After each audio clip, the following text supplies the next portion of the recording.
할렐루야. 하나님의 은총과 복이 여러분과 여러분의 가정에, 여러분의 사업에 충만하기를 간절히 바랍니다. 또 맥주 감사주일, 또 창립 기념주일 예배를 드려온 여러분을 예수 그리스도 이름으로 환영합니다. 잠깐 기도하겠습니다. 거룩하신 아버지 하나님, 이 부족한 것 말씀의 통로로만 삼아주시고 은혜의 통로, 복의 통로로만 삼아 주시옵소서. 이 머릿돌 교회가 꼭 있어야 할 교회, 하나님이 거하실 만한 처소가 되는 교회가 되게 하여 주시옵소서. 이제까지도 보호해 주신 아버지께서 영원토록 머릿돌 교회를 보호하시고 이 교회의 편한 일에게 복과 은혜로 충만히 채워주셨기를 간절히 원하오며 우리 주 예수 그리스도 이름으로 기도드리옵나이다. 아멘. 감개가 무량합니다. 여러분을 뵈니까 제 마음이 참 기쁩니다. 저는 강단에 설 때마다 자주 말씀드린 것처럼 항상 떨려요. 왜 그러냐? 하나님 앞에 내가 하나님 말씀을 대언한다고 하는데 하나님 말씀이 아니라 내 생각과 내 지식을 대언한다면 이건 무슨 의미가 있는가? 아무것도 아니다. 또 여러분이 저를 너무나 더 잘 알아요. 제가 저를 아는 것보다 더 잘 아는데 여러분들에게 가짜, 자기는 믿지도 아니하면서 자기는 행하지도 아니하면서 하는다면 그것도 의미가 없습니다. 또 이 강단을 들여 항상 떱니다. 제가 그래서 말주변이 없어도 그러면은 더듬거려요. 더듬거려도 이해를 해 주시기 바랍니다. 이해를 않겠다는 말씀은 아닌데요. 이해를 해 주십시오. 오늘은 맥주 감사주일일 뿐만 아니라 우리 머릿돌교회 32주년 기념주일입니다. 32년 전에 여기는 우리 박광숙 권사님은 환히 박광숙 권사님 집 앞이니까 완전히 우리나라 말로 귀신 나오게 생겼었어요. 그런데 이렇게 하나님께서 건축하시고 교회를 세우시고 이렇게 인도하셨습니다. 진정으로 하나님이 거하실 수 있는, 하나님의 눈과 마음이 머무는 그런 머릿돌 교회가 될 수 있기를 간절히 바랍니다. 오늘 설교 제목이 무엇입니까? 감사합니다. 사람을 살리는 것. 무엇이 사람을 삽니까? 사람을 살리는 것이 무엇입니까? 사람이 살려면 무엇이 필요합니까? 여러분은 무엇으로 살아갑니까? 무엇으로 살아요? 옛날에 제가 어렸을 때는 인사가 제일 먼저 아침에 어른들 만나면 인사가 뭔 줄 아세요? 50년 이상 되신 분이 알 거예요. 지금은 안녕하십니까? 인데 진지 잡수셨어요. 아니 밥을 안 먹었으면 밥을 주겠다는 것입니까? 그것도 아닌데 인사요. 인사가 그거예요. 밥 먹었어? 왜 그렇습니까? 그만큼 먹는 것이 중요해요. 우리가 사는데 말할 것도 없이 먹는 것이 필요합니다. 먹는 것이 최고의 관심이었습니다. 그래서 저분이 끼니를 굶지 않고 식사라도 했는가, 이것이 궁금했어요. 이것이 안녕하십니까 보다도 더 밥이나 먹었는가, 이런 것이었습니다. 그러다 보니까 이런 가치관이 우선 먹자 인생으로 바뀌기도 했습니다. 예수가 사냥을 하고는 배가 고파서 돌아왔는데 동생 야곱이 맛있는 팥죽을 쓰고 있어요. 그러니까 야곱 보고 너 배고프니까, 형 배고프니까 팥죽 좀 줘. 그러니까 형 장작권 내게 팔아. 그러니까 예수는 어쩐 줄 압니까? 이까짓 거 장작권이 뭐야? 그래 너 가져. 우선 팥죽이 나오. 우선 먹고 보자 인생이었습니다. 이 장자권은 부모의 모든 영적, 정신적, 모든 물질적인 재산, 이걸 상속할 수 있는 권리예요. 이걸 포기해버리면은 이건 아무것도 아니잖아요. 이걸 포기해버렸습니다. 그리고는 팥죽한 그릇에 장자권을 팔아버려요. 그래서 하나님의 복이 사실은 에서를 통해서 이삭으로 이어져야 되는데 에서가 아니라 둘째 아들인 야곱을 통해서 야곱 아들 이삭으로 이어집니다. 우리 기독교인들은 저울에 있는 정체성, 내가 하나님을 믿는 하나님의 백성으로서의 정체성은 어떤 무엇과도 바꿀 수 있어야 없어야 됩니다. 바꿀 수 없는 거예요. 하나님으로부터 주신 특권, 하나님의 백성으로서의 특권, 이걸 포기해버린다면 크리스찬 아닙니다.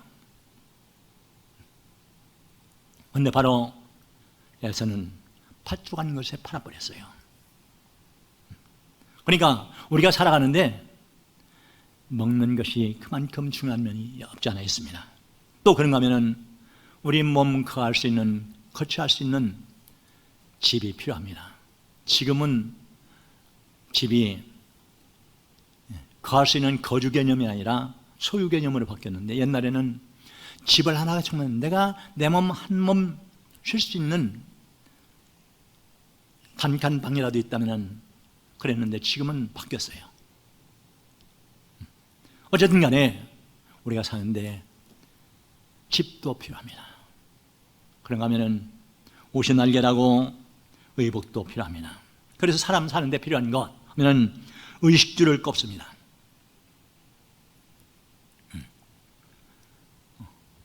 옷을 입어야 태어나고 추위를 막을 수가 있고 위험으로부터 보호할 수가 있습니다.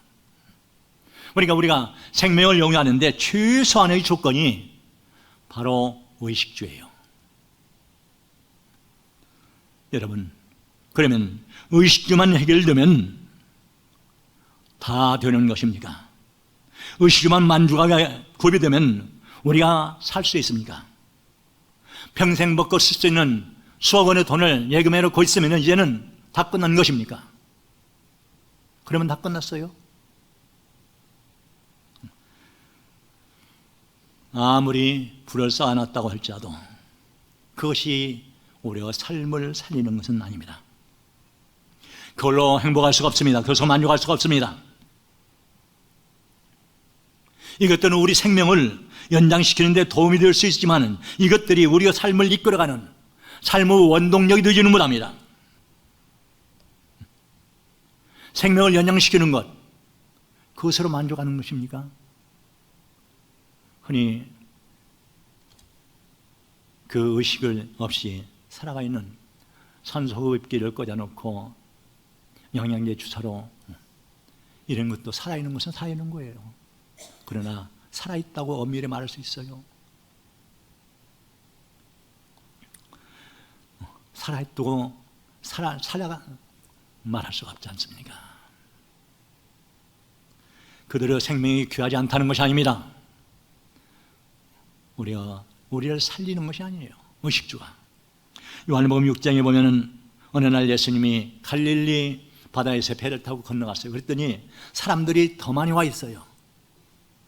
말씀을 전하다 보니까 점심때가 됐는데 점심때 뭐 준비할 것, 먹을 게 있는가 물어봤더니 한 사람도 준비하지 않고 어린아이가 먹을 수 있는 점심 요깃거리, 보리떡 5개, 물고기 2마리였습니다. 예수님은 그 차용에다가 빌려다가 5,000명을 먹이시고 12바구니를 남기셨습니다.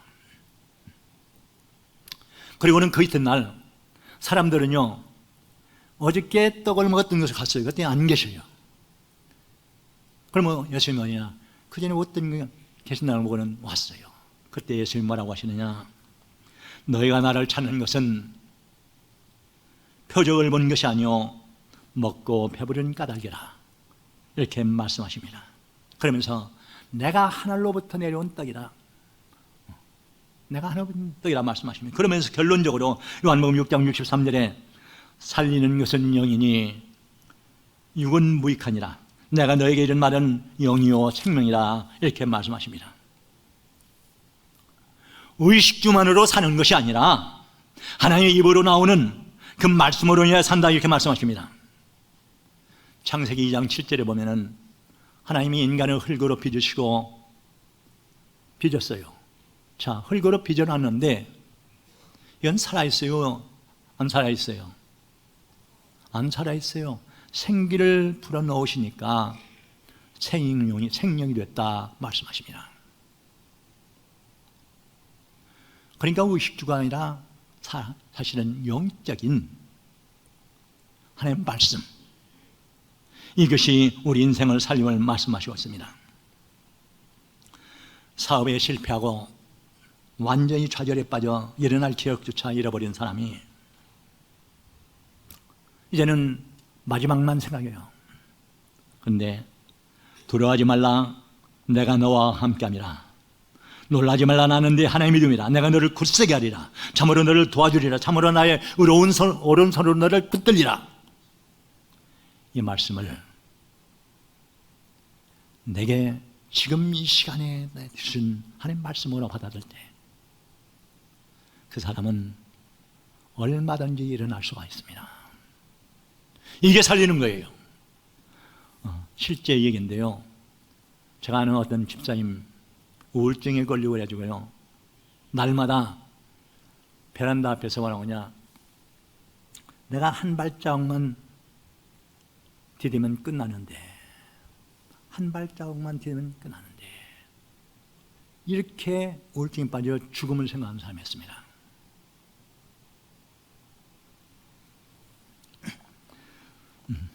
그런데 바로 하나님이 나를 사랑한다, 이 말씀, 금방 들려진 그 말씀은, 그리고는 새 힘을 얻고 일어나 승리하는 삶을 살게 되었습니다. 더 이상 좌절에 빠지거나 절망할 것이 없었습니다. 앉은 자리에서 먼지를 털고 일어났습니다. 그리고 하나님 감사합니다, 나는 이제 다시는 좌절하지 않을게요, 찬양할 수가 있었습니다. 내 평생에 가는 길을 순탄하여 늘 잔잔한 강 같든지 아니면 큰 풍파로 무섭고 어렵든지 나의 영혼은 늘 평안해. 이게 살리는 거죠. 우리가 진정으로 무엇으로 살 수 있습니까? 무엇이 우리를 살립니까? 구체적으로 사람을 살리는 것이 무엇입니까? 우리를 능력 있게 하고 호상하고 아름다운 삶, 고귀한 삶, 가치 있는 삶, 의미 있는 삶을 살게 하는 것이 뭐예요? 위대한 삶을 살게 하는 것이 무엇입니까? 바로 믿음입니다. 믿음이 우리를 살립니다. 천지를 창조하시고 없는 것을 있는 것 같이 부르시는 하나님, 그 하나님이 나를 도우시고 그 하나님이 내 옆에 계시며 나를 호유하시고 계신다, 나를 본산 믿음이 있을 때 눈을 들어 산을 보니 완전히 첩첩산중, 아무 소망이 없는 자도 그 믿음은 승리할 수가 있습니다. 육경을 딛고 시련과 고난을 이길 수가 있습니다. 나와 함께 하시는 그 하나님을 옆에 느낄 때 그는 일어설 수가 있습니다. 바울이 빌립보 감옥에 갇혔습니다. 언제 풀려낼지, 풀려내면 이제 끝나는 거예요. 사형입니다. 이방 땅 외국의 지하 감옥에 갇혀 있는 바울, 간수가 와서 불러내기만 하면 끝나는 것입니다. 이제 죽는 거죠. 그런데 바울은 어떻게 했습니까? 그 자리에서 하나님께 감사하고 찬송하고 기도했습니다. 여러분 그렇게 할 수 있겠어요? 내가 지금 죽느냐 사느냐, 불러내면 끝나는데, 그런데 감사하고 찬양했습니다. 하나님은 그 믿음을 보시고 그를 감옥에서 건져내셨습니다.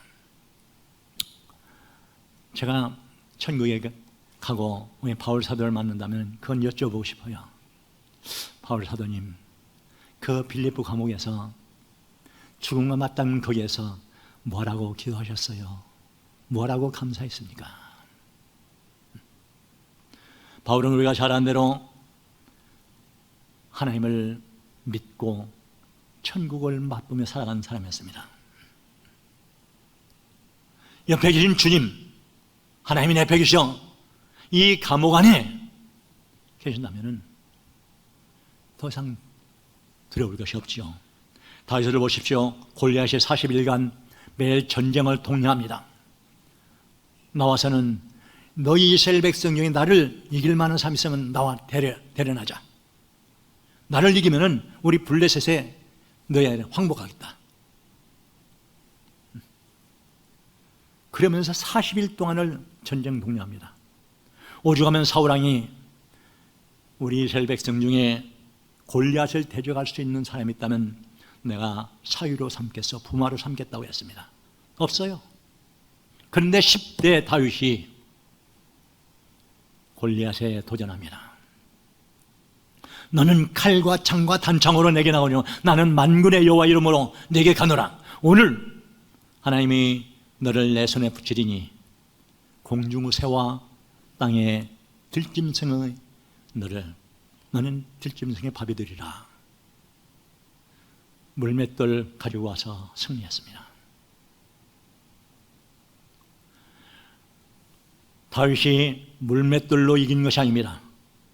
하나님과 함께 계셔 내 손에 붙일 것을 믿었기 때문에 도전하고 그 믿음이 승리했습니다. 그 믿음을 보시고 하나님이 승리케 해주셨습니다. 무엇이 우리를 살려요? 크게 무엇이 우리를 살려요? 예, 믿음이 하나님을 믿는 믿음입니다. 또한 소망이 사람을 살립니다. 소망은 기대하고 바라는 꿈이요 비전입니다. 이 소망이 있는 사람의 삶의 이 소망이 바로 사람의 삶을 이끌어가고 인내하게 하고 역경을 극복하게 만듭니다. 소망이 없으면 끝나는 거예요. 전장에서 총상을 입고 야전병원에 입원해 있습니다. 대수술을 받고. 그런데 대통령이 마침 병문안을 왔어요. 야전병원에. 자네의 소원이 무엇인가? 그 병사가 내일을 주십시오. 그래요. 내일만 있다면은, 내가 살 수만 있다면은, 그러잖아요. 수술 좀 받은 것, 다리 좀 절단됐다고 해도 살 수 있죠. 바로 소망이 역경을 극복하고 승리하게 합니다. 그래서 히브리서 11장 1절에 보면 믿음은 바라는 것이 실상이요 보지 못하는 것이 증거라 말씀하십니다. 믿음에 기초한 소망이 비전이고 능력입니다. 그게 삶이에요. 예수님께서도 우리에게 어떤 소망을 주셨느냐? 내가 너희를 위하여 처소를 예배하러 가노니 처소를 예배하면 내가 다시 와서 너희를 나 있는 곳에 있게 하리라. 그냥 쉽게 말하면 천국에 있게 하리라는 말씀이나 마찬가지입니다. 이 소망이 있는 사람은 내 당하는 역경과 시련 이것을 얼마든지 극복할 수가 있습니다. 천국에 대한 소망이 우리 일생을 아름답고 고상해 그리고 귀한 삶을 살게 만듭니다. 히브리서 6장 19절에는 우리가 이 소망을 가지고 있는 것은 영으로 탓 같아서 튼튼하고 견고하여 휘장 안에 들어가나니 말씀하십니다. 배가 파도에 휩쓸려 가지 않기 위해서는 닻을 바닥에 딱 내려놔요. 배가 흘러가지 않습니다. 바로 소망이 우리를 넘어뜨리지 못하고 역경을 극복하며 승리하게 합니다. 또한 사랑이 사람을 살립니다. 요한일서 4장 18절에 사랑 안에 두려움이 없고 온전한 사랑이 두려움을 내어 쫓느니라 말씀하십니다. 사람을 기쁘게 하고 즐겁게 하고 춤추게 하는 것은 무엇입니까? 내가 사랑받고 있다는 것을 느낄 때예요. 젊은 청춘 남녀뿐만 아니라 자녀나 부모나 남편이나 아내나 사랑받고 있다는 걸 느낄 때, 그때 삶의 보람이 있고 활기차고 즐거운 삶을 살 수가 있습니다.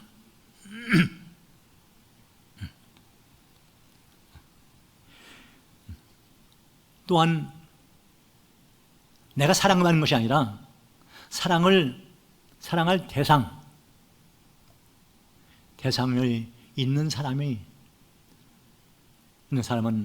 아름다운 삶을 살 수가 있습니다. 그리고 그 사랑이 활기차게 하고 능력 있게 만듭니다. 하나님이 나를 사랑하시고 나를 위해 죽으시고 나를 권하시다는 것을 믿는 사람은 어떤 영광과 저지에서도 일어날 수가 있고, 그 예수 그리스도 사랑으로 이 여자에 대한 사랑을 가질 때 그 사람은 아름다운 삶을 살 수가 있습니다. 그러니까 사랑받고 사랑해야 돼요. 그래서 사랑받기 위해서 태어난 사람일 뿐만 아니라 우리는 사실은 사랑하기 위해서, 프랑스에서 사실은 양로원, 노인들 양로원인 곳에 유치원을 세워놓고 노인들과 어린아이들을 결연을 시켰대요. 그랬더니 노인들이 훨씬 활기가나고, 쉽게 말하면 휘천하는, 이렇게 건강해지는 삶을 살더라는 것입니다. 제가 어저께 어디 갔다 오는데요, 어떤 할아버지가 옆에 있는 어린애, 전혀 모르는 아이에게 자꾸 웃어주고 손짓을 하고 할짓해요. 사랑할 대상이 있을 때 우리는 아름다운 삶을 살 수가 있습니다. 인도네시아에서 오랑우탄을 가지고 실험을 했대요. 오랑우탄 3마리를 가지고, 한 마리는 밥을 줄 때마다 밥만 줘요. 때에 따라서 3시간이면 3시간마다 과일을 주고 그러게만 하고 그냥 키웠어요. 또 하나는 밥을 줄 때, 3시간마다 밥을 줄 때는요, 내가지고 안아주고 밥을 줬어요. 그리고 3번째는 수시로 안아주고 애모해주고 먹을 것을 주고 했어요. 석 달 후에 엄청난 차이가 나더라는 것입니다. 똑같이 밥을 줬어요, 분명히. 그런데 첫 번째는 겨우 생만 유지하는 피골이 상접한, 왜 먹는 데서 피골이 상접합니까? 근데 3번째는 토실토실하고 튼튼히 적어도 20 내지 40% 더 튼튼하고 더 살집이 좋고 있다는 것입니다. 우리가 살기 위해서는 주님의 사랑을 느낄 뿐만 아니라 사랑을 대상을 만들어야 됩니다. 또 하나는 사람을 살리는 것은 사명입니다. 무엇이 사람을 살려요? 이 사명감이 나를 창조하시고 이 땅에 보내신 하나님으로부터 온 사명감이라면 더더욱 삶을 능력 있고 고귀하게 만듭니다. 사실은 이 세상에 그래도 큰 발자국을 남긴 사람들, 위대한 인생을 남긴 사람들은 다 사명감을 가지고 사는 사람들이었습니다. 예술이든 음악이든 무엇이든 체육이든 학문이든 무엇이든 사명감을 가지고 산 사람이에요.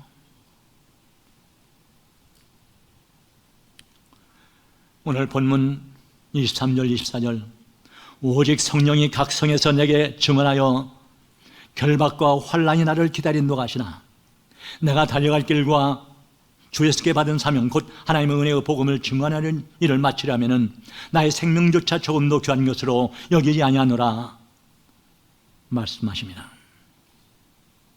바울에게는 자기의 생명보다도 귀중한 것, 자기의 목숨보다도 귀중한 것, 죽음을 막지 못하는 것, 죽음도 이기지 못하는, 그게 무엇이겠습니까? 주 예수께 받은 사명, 곧 은혜의 복음을 증거하는 일,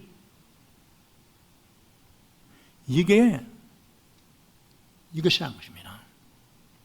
바울의 삶이 활활 타오르는 불꽃보다도 더 뜨거운 삶을 살게 한 것, 바로 하나님으로부터 받은 사명, 주 예수께 받은 사명, 이것이었습니다. 사명은 하나님이 우리에게 주신 신탁이요, 내 편으로 오면 사명이고, 하나님 편에서 보면 이건 소명입니다. 미션입니다. 바울이 성경을 13권이나 쓰고 유럽과 아시아에 많은 교회를 세운 목적이 무엇입니까? 바로 이 사명에 기초한데, 그게 바로 주님께서 맡겨진 사명으로 받아들였습니다. 이 사명을 위해서 40에 하나 감한 매를 5번, 태장으로 3번, 3번 파선하고 일주일 깊은 바다에서 지내고, 강의 위험, 동족의 위험, 이방인의 위험, 바다의 위험, 거리 형제의 위험, 말할 수 없는 고난을 당했습니다. 정말로 죽음과 맞닥뜨리는, 그러면서도 그가 극복할 수 있던 것은 이 사명이었습니다. 내가 복음을 전하지 아니하면은 내 몸에 화가 있으리로다. 이 강박적인 그런 삶을 살았습니다. 그게 사명이 그를 그렇게 만들었어요. 자기가 예수 그리스도 복음을 통해서 구원받았으니, 살인자인 스데반을 돌로 쳐 죽이는데 가장 앞에서 눈 하나 깜짝하지 않고 본 살인자입니다. 이 살인자인 내가 복음으로 구원받았으니, 내가 죽어가는 사람에게 복음을 전하지 않으면, 죽은 영혼에게 복음을 전하지 않으면 화가 있으리라. 이 마음으로 복음을 전했습니다. 사실 그러죠. 요새 홍수가 나서 중국에는 많은 수해를 입었다고 하는데, 고속도로가 가다가 끊어졌어요. 모르고 가려면 그대로 벼랑으로 떨어집니다. 가다가 보니까 그랬어요.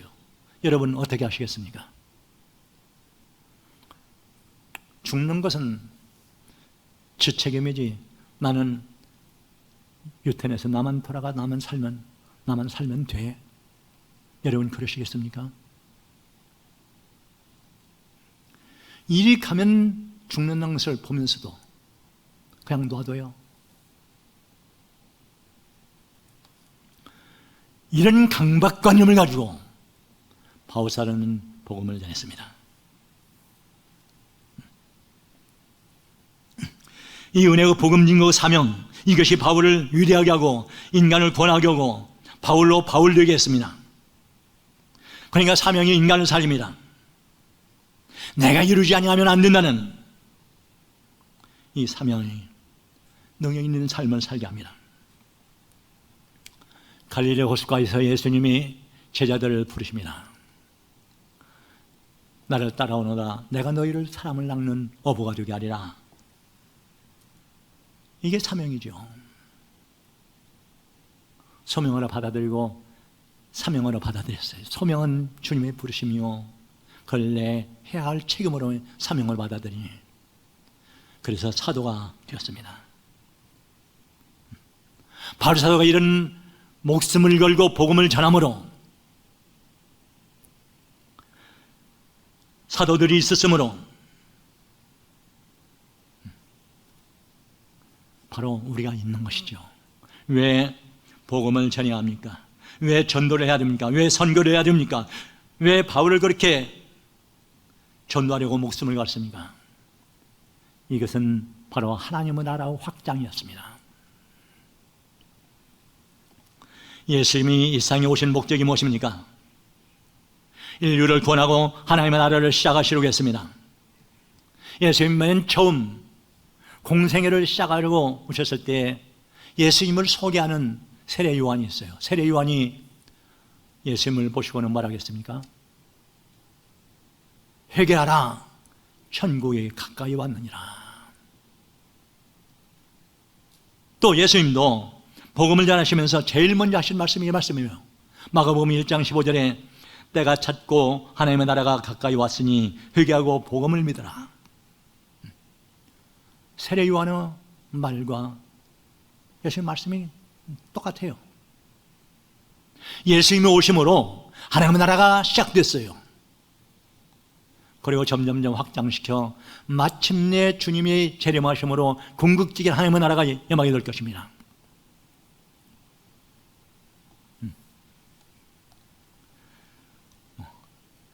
오늘 읽은 말씀 마태복음 6장 10절에도 하나님의 나라가 임하시오며 뜻이 하늘에서 이룬 것 같이 땅에서도 이루어지이다. 예수님도 주님께서 가르친 기도에서 하신 말씀이 하나님의 나라가 임하시며 어디에?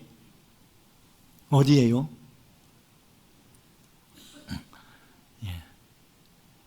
예수님이 오신 목적이, 교회를 세우신 목적이, 전도 목적이, 우리를 부르신 목적이 뭐냐? 바로 이거예요. 그게 목적이죠. 하나님의 나라는 어디에 있습니까? 물론 궁극적인 하나님의 나라는 주님 오심으로 열 것입니다. 그러나 현실적인 하나님의 나라, 지금 예수님이 임함으로 지금 2000년이 되면서 점점 하나님의 나라가 확장되어 가는데, 하나님의 나라가 어디에 임합니까? 누가복음 17장 21절에 뭐라고 했어요? 하나님의 나라는 너희 안에 있느니라 말씀하시면, 어떤 너희예요? 진정으로 내가 하나님의 영에 완전히 사로잡히고 하나님의 동참을 받는 내 마음에, 내 안에, 아까 말씀처럼 그 믿음 안에. 어린아이는 누구만 있으면 돼요? 엄마만 있으면 돼요. 진정으로 살아계신 하나님을 믿는다면, 그 하나님의 나를 도우심을 믿는다면, 그리고 그 하나님의 동참을 받는 내 안에 진정한 자유와 평안 누리며 하나님의 나라를 맛볼 수가 있죠. 또한 온전히 동참을 받는 나와 너와 그와 우리 사이에 우리 사이에 하나님의 나라가 이루어지기를 예수님은 바라시기 때문에 어디 땅에 오셨어요.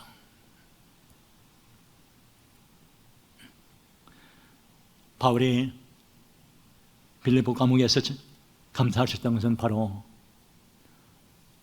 두 손과 발은 착고에 채 있어도 주님이 옆에 계심을 느낄 때 그는 하나님의 나라를 맛본 것이죠. 삼층천에 갔다 왔고요.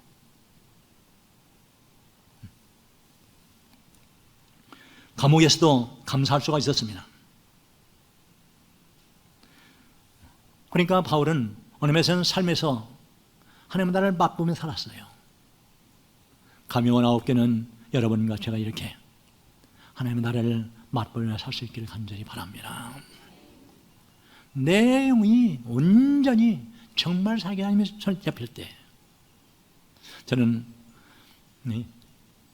그래도 어떤 때 교회에 아무도 없는데 혼자 가만히 있으면요, 그 평안이 머리끝부터 발끝까지 쭉 느낄 때가 있습니다. 주님이 나를 사랑하시고 나와 함께 하신다.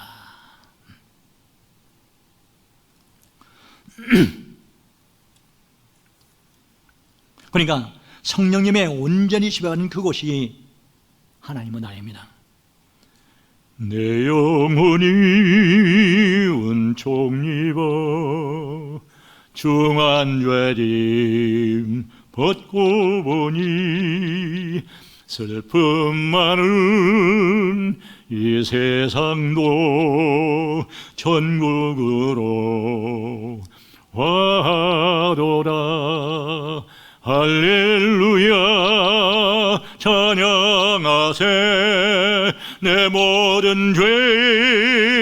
잡맞고 주 예수와 동행하니 그 어디나 하늘나라. 감옥이든 감옥이나 교도소나 고난당하는 여자는 그 어디나 하나님의 나라, 이런 하나님의 나라를 맛보며 살 수 있기를 간절히 바랍니다. 그러니까 복음을 전하는 목적은 무엇입니까? 교회 확장이 아니에요.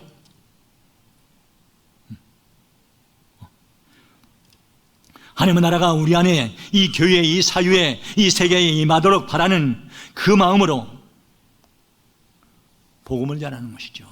내가 온전히 성령의 지배를 받고 네가 온전히, 이 교회가, 그럴 때 이 교회가 하나님의 나라가 되고, 내 가정이 하나님의 나라가 되고, 사유가 하나님의 나라가 되고, 정치, 경제, 사유, 문화 모든 것이 하나님의 통치를 받을 때 하나님의 나라가 임할 수 있는 거죠. 형이 좀 어떤 그런 생각할 때가 있습니다. 뭐 유럽이 다 그런 건 아닙니다만은, 유럽을 보면 프랑스와 영국이 100년 전쟁을 하고 그랬는데, 지금은 그냥 비자 없이도 그냥 들락날락오고 이탈리아에서 프랑스로 독일로 그러는데, 왜 중국과 우리나라와 북한과 일본은 왜 이러는가? 좀 예수 그리스도 복음화가 돼서 이런 것들이 좀 이루어지면 얼마나 좋을까? 사실은 국가 간 전쟁도 그러잖아요.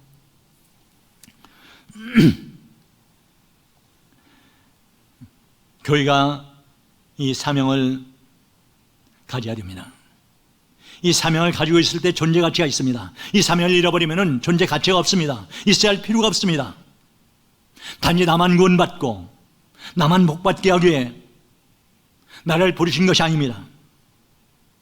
내가 받은 은혜와 구원과 복을 다른 사람에게 나눠줘야 됩니다. 교회도 마찬가지입니다. 이 교회가 있으므로 이 지역사회가 조금은 밝아지고 하나님의 나라가 확장되어 가고 그래야 되죠.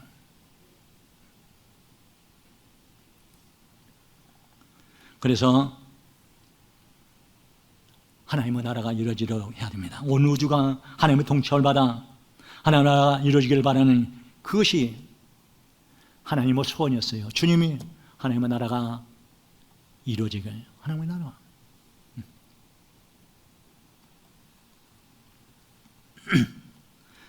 교회 사명, 교회 기능은 무엇입니까? 그리고 우리의 사명은 무엇입니까? 교육 전도 봉사입니다. 예수님이 이 땅에 오셔서 가르치시고 고치시고 전파하셨습니다. 이 일을 하지 않으면 교회의 존재 목적을 잃어버리는 거예요.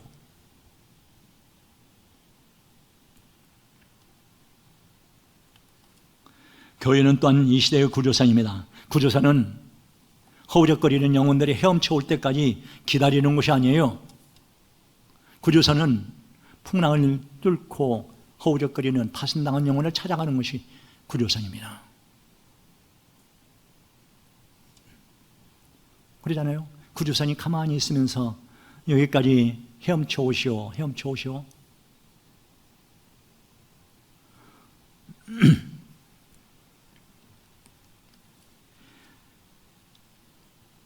그러니까 파손당한 영혼을 찾아가야 됩니다.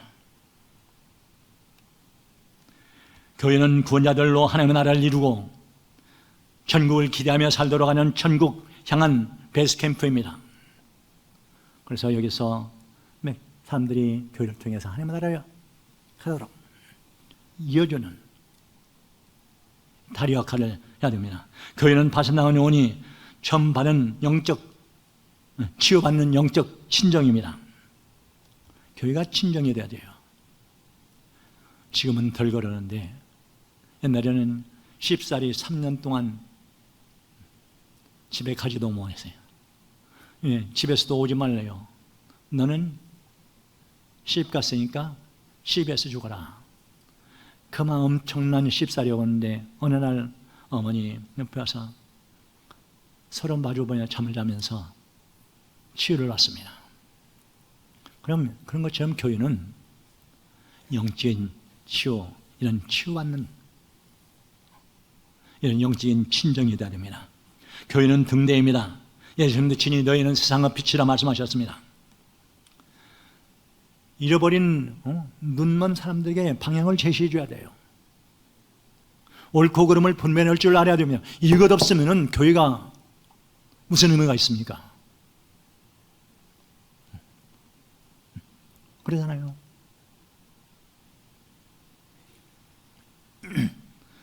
교회는 세상의 소음입니다. 마시려고 부패를 방지하는 사명이 있습니다. 성도 여러분, 여러분의 사명은 무엇입니까? 하나님이 여러분에게 주신 사명은 무엇입니까? 오늘 이 시간 그걸 찾아보시기 바랍니다. 구원받은 백성으로서 삶의 자리에서 내가 해야 할 일, 예수 그리스도 안에서 받아진, 그런다면요, 저는 그전에 국회의원 중에 30%가 기독교인이라고 해요. 그 기독교인들이 무엇을 하는지를 모르겠어요. 우리는 삶의 자리에서 기독교인으로서 학자, 기독교인으로서 사업가, 기독교인으로서의 정치인, 기독교인으로서 이게 있어야 돼요. 이게 사명입니다. 그럴 때 하나님은 우리를 살리고 우리를 통해서 아름다운 역사를 이루게 할 줄 믿습니다. 32주년 맞이하는 머릿돌 교회가, 그리고 우리 성도들이 이 사명에 최선을 다함으로 아름답고 고상한 인생, 발자국을 남기는 위대한 인생 될 수 있기를 예수님으로 축원합니다. 거룩하신 아버지 하나님, 바울 사도를 능력 있게 하고 그를 살린 것은 주님께 받은 사명, 복음 전하는 일, 하나님 나라를 이룩하는 일이었사옵나이다. 아버지와 저희들도 삶의 자리에서 주신 구원받은 백성으로서 내가 해야 할 일이 무엇인지 깨닫게 도와주시고, 그 삶의 자리에서 사명을 다함으로써 하나님을 기쁘시게 하며 다른 사람들을 기쁘게 하는 아름다운 삶을 살아갈 수 있도록 도와주시옵소서. 32년 된 이 교회가 영원토록 보존되고 더 많은 영혼들을 천국에 인도하는 구조선이 될 수 있도록 도와주옵기를 간절히 원하오며 우리 주 예수 그리스도 이름으로 기도드리옵나이다. 아멘.